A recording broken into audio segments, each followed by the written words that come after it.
Cryfder mawr y cyrsiau Preswyl yw bod nhw'n rhoi cyfle i bobl sydd yn byd gwaith i gael cyfnod dwys o ddysgu'r Gymraeg mewn cyd-destun maen nhw'n gallu defnyddio bob dydd nôl wrth i gwaith. Ydych chi'n iawn?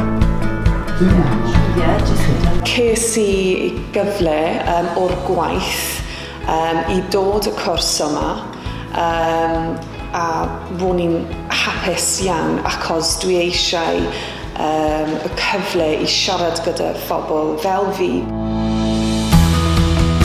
So it's been more than 30 years since I learnt Welsh in school, and it's been a little bit of a niggling aspiration that I want to learn it further and develop it more. Peth gorau ydy, da ni'n siarad Gymraeg o hyd. Dydy ddim yn just gramateg a eistedd yn dosbarth. You're immersed in the experience and secluded with no distractions. Dwi wedi dysgu llawer o geiriau newydd dwi'n gallu defnyddio yn yr gwaith i helpu fi gyda fy ngwaith.